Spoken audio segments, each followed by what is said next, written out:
Sure. The CFSAC will develop a strategic plan for CFS research. This plan will be submitted to Congress each year.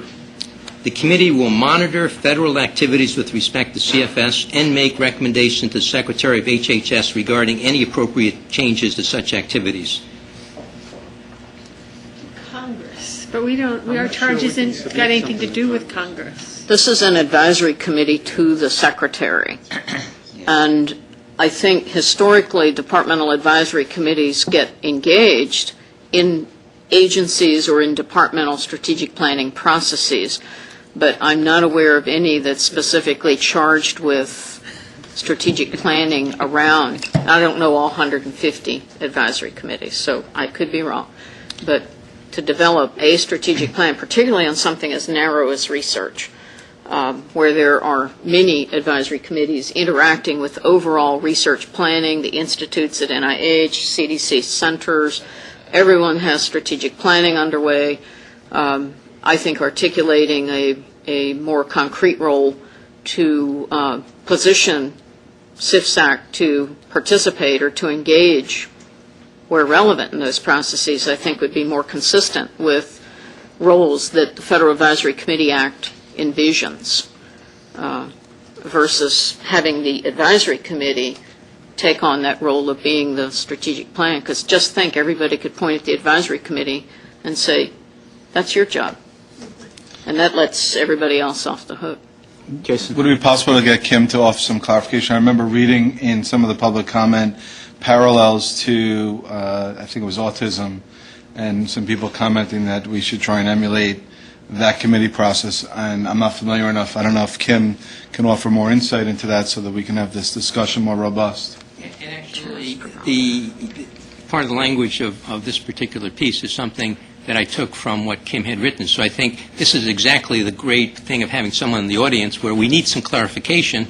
So I would second that, Jason, with permission from the chair, get his approval. Official request from the chair, if Kim would care to comment on that. Yeah, come up. That's good.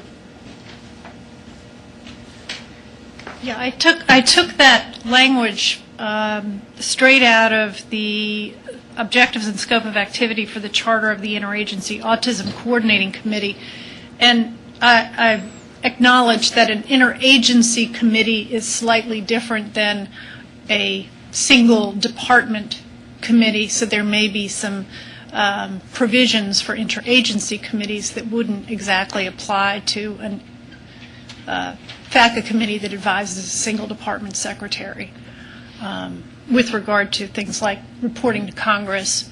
But certainly the idea was consistent with other dialogue that's been heard this morning about the need to not just do one-off type recommendations that may not have any greater sort of framework to fit into, and I think Mike's made this point in the past as well, that there should be some sort of overarching template that everything is trying to fit into and to work toward.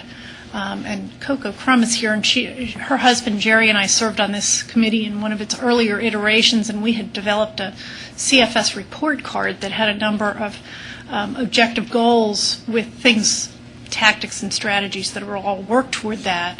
And that was in, I think, 96 maybe era. We've talked about interagency committees in this group, haven't we? And we've made suggestions that to the secretary that they might consider forming one.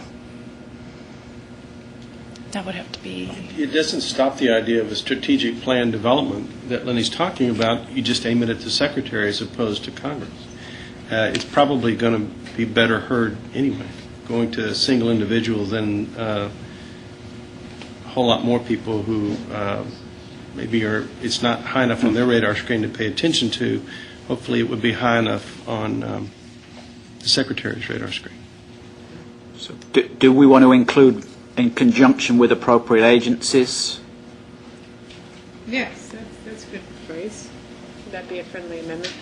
But it sounds to me like, though, if you're talking about Congress at all, it's likely not to survive. Right. It'll get struck down, and then you have nothing. Yeah, I've processed that. So Congress is out. Congress is out, Fine. but rather than setting Yeah. ourselves up as the sole group to develop the strategy, that we include in Absolutely. conjunction with appropriate agencies. But then this would be aimed at the At Secretary. the Secretary, yes. So and again, I've lost the thread here of the proposal, but is it to ask that the Secretary establish an interagency chronic fatigue syndrome coordinating committee or committee to develop a strategic plan for research around chronic fatigue syndrome? I've lost the thread of amendments to the original proposal. So have I, Wanda. No, but actually, I think that the issue has morphed a little bit. Certainly the Congress piece, I think we've taken that out. I think the idea of developing a strategic plan is actually very appropriate for this group to be involved in. And I'm not sure we need to have any other group do that, because it would just be other people like ourselves getting appointed to do that, and I think that task could fall very well within this committee. So that means there would be no need to say in conjunction with other agencies, right? Or explain what you meant by that. I didn't understand what that meant. My thought is that we would work, for example, with CDC and NIH in terms of developing the strategic plan. We're not. Strategic plans might, of necessity, be distinct from what the overreaching one that this committee has in mind. I would think that the coordinating committee, the interagency coordinating committee, might eventually come together and bring their own iterations that they have because of the constituencies that they represent. And then they could sit down and come up with a common ground if you wanted to go that way. It seems like that this committee, charged by the Secretary with giving advice, it's hard to imagine how you would do this if you don't have an overall plan. How much effort should be given to education, how much effort should be given to new care, how much effort should be given to research, and what kind and what combination and so on. To me, that's how you define a strategic plan. That's the way, if you're going to do this, that's the way you would want to go, rather than to tell NIH what they should do, or to tell CDC what our program should do in science. That won't work. Right. But having that strategic approach to what the gaps are, what the needs are, that informs everybody, not just federal groups that have the government money. Can I posit as well a potential work agenda, if you will, for the next period going forward? Because this committee has cast about where are we making a difference, and maybe outside the charter, you've got a charter that gives you 3 functions, and wrapped around advising and making recommendations to the Secretary. So in that process, over the next year, the next 2 or 3 meetings, we'll focus on getting the information that this committee needs then to recommend to the Secretary in that sort of process that could roll up to, it could be a strategic plan. But again, my concern is if we put that in the charter, then we're locked. And if we want to have a meeting that talks then about something else going on, how does that fit with the strategic plan? Because the charter locks us. And understand what I'm saying? This is what we absolutely say we're going to do. We've got room within the functional language here to focus on a strategic plan through whatever means we think is appropriate.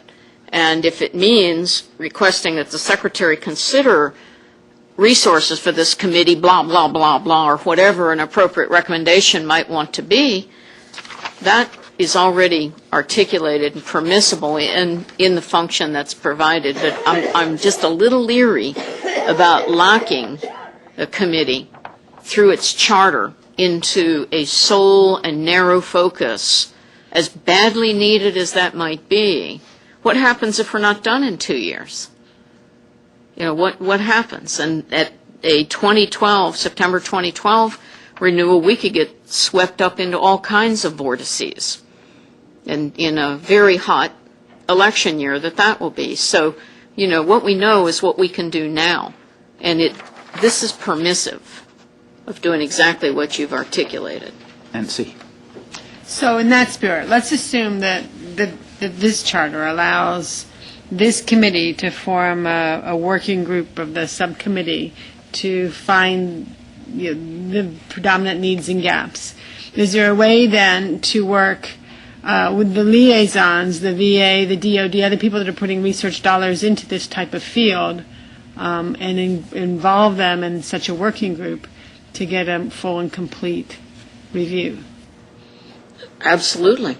And I would think if we craft this in a way that the Assistant Secretary is on board, and I can't imagine he wouldn't be, as it's thought out, and here's our strategy, here's who we need at the table, he would be the one to write that letter to his counterparts at those agencies, inviting them to join in. Then it sounds like you're getting what you need without having to put it in the charter. I officially table my motion. Thank you. Thank you, Lenny. Thanks, Kim. Another motion. Okay.